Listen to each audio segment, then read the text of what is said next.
Hi guys, it's me again, Evelyn sa Video Channel. Ayan, dahil wala tayong magawa ngayon, tayo magja-jogging sa, saan ba yun?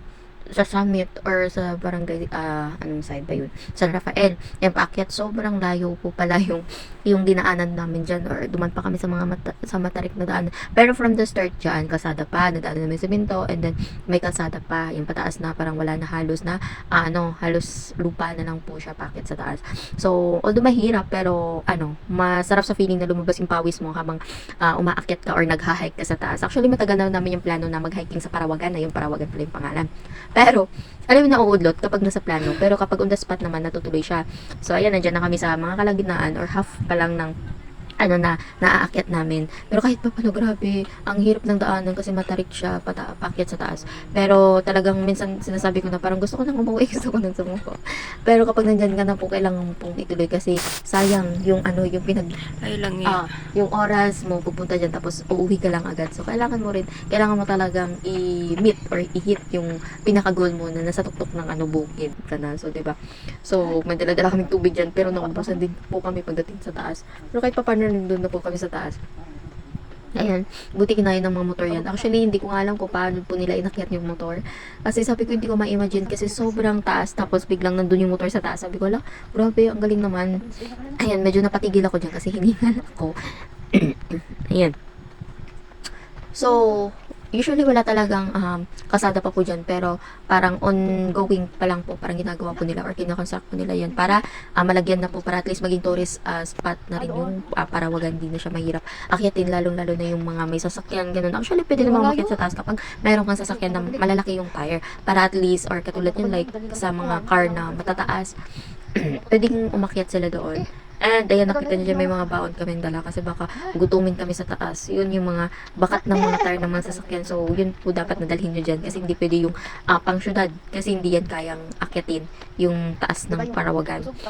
So, sa tingin nyo, grabe yung ko dyan, pawis ko. Nakailang baso na. Charot.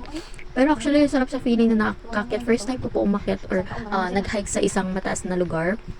Although meron naman sa Iloilo may mataas na pero yun po yung pinakamatagal or pinakamalayo na nalakad ko. Kasi alam ko sa amin is talagang isahang akyatan lang tapos mataas nga yun. Pero ito, kailangan mo pang dumaan sa may pataas, may pababa, may pantay lang na kalsada. Ayan si horse, tawag niyan? Si horse. Inutusan niya namin na hatid kami dun sa taas. Kaso nga lang, hindi nagsalita. Charot. Hindi siya nag-response, sarap na kumain ng grass. Kaya na yan, namin makita lang kami kasi nga, kahit pag napagod kami, ni-enjoy na lang po namin ang pag-akyat. So, nakita po namin yung baboy na mo.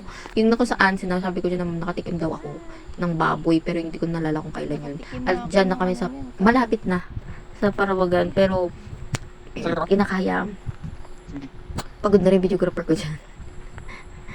Gustong gusto ko na talaga tumakbo pero minsan pagod na kaya ayun, kinakausap ko na lang talaga kung sino kakasalubong ko para hindi ko ma-feel sa sarili ko na pagod ako, ganun. Ewan ko ba kung bakit sa kasama ko dyan walang kapaguran. Pawis niya, labas na lahat pero as in wala pa siyang pagod talaga. Pero ako pagod na ako, gusto ko nang matulog, gusto ko na mahiga. Para yan, may nakita akong tambo or kawayan na kung saan, ewan ko, trip ko lang, ayan. Tapos aray Makati.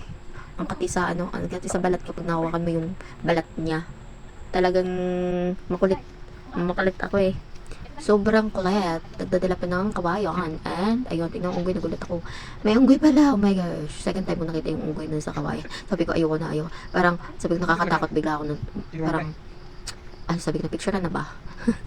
Kasi gusto ko siyang ma-picturean at makita ulit. Pero nung nakita ko sa video, parang dinaanan niya lang ng video, wala namang picture.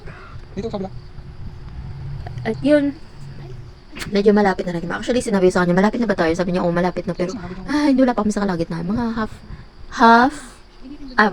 mga 75% bago kami makarating doon. Pinapasa nga ako malapit na pero malayo pa pala. Para hindi daw ako pagudin. Sino gusto ng tambo? Hello, padlang people, mabuhay. Bibi, miss you. Sabay ganun. Kasama ka na. Actually, may mga kasama po kami mga taga dyan din. Hala, takbo pa. Pero actually, sa paglalakad ko, ang dami kong pawis. Pero actually, matagal ako malabas ng pawis kasi nga, hindi kumbaga, hindi naman ako lagi naglalakad or tumatakbo talaga. So, kaya minsan lang or madalas, lalabas agad yung pawis ko, hindi agad. Pero like sa kasama ko dyan, grabe. Basang-basa na yung damit. Sige, sige. Kaya pa ba, girl? Kapit na ako. Pahinga muna, 5 minutes. Blur pa sa buhay mo. Kaya diba, inom muna. Mahina kalabarn. Sige, go na.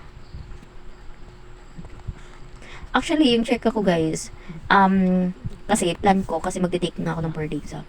Gusto ko kasi maging physically fit, tsaka mentally, at tsaka spiritually, stable talaga before ako mag-take ng board exam. Pero alam mo ba ang nangyari pagkagising ko niya? Ay, sakit ng katawan ko, pero carry naman. Ayun, ang sarap ng ang sarap ng feeling na achieve mo yung Parawagan kasi nakita mo yung view from here and sa mga bahay, nakikita mo kung saan ka galing. 'Di ba? So nakikita talaga yung world ko sa'yo. Tara! Joke lang. Ayan, so nagpicture na or nag-video kami dyan. Kasi sinusulit na po namin yung time namin dyan. Kasi nga sabi ko, hindi na ako babalik. Promise. Kung babalik naman ako dyan, dami kong dahilan para hindi mo lang umakit dyan. Kasi naranasan ko grabe ang hirap. Tapos, pero ang sarap sa feeling na nakakit ka sa taas at pag uwi is pagod ka. Tulog. Dito na lang tayo. Pagkising ng umaga, sakit sa katawan. Pero isa, at yun guys, yung, kung sino yung mahilig mag-hiking dyan, yun, recommend ko sa inyo yung Parawagan. Mount Parawagan, which is maganda po siya. Kung mahilig ka mag-hiking, pwede ka mag-meditation dyan mag-isa para malaman mo talaga at makilala mo yung sarili mo kung talagang sino ka. Ayan. So, ayan, para sa inyo. So, may video po kami dyan. Kasi, may make sure namin na, ayan yung magiging memories namin na kung saan magkasama kami dyan. Hindi, memorable for me kasi both magkasama kami talagang, ang sarap sa feeling na nakapag-meditate kayo individually at nakapag-pray din kayo dyan na ng sarili nyo, na may privacy kayo at ang sarap sa feeling. And ayun, nakapag-picture and at the same time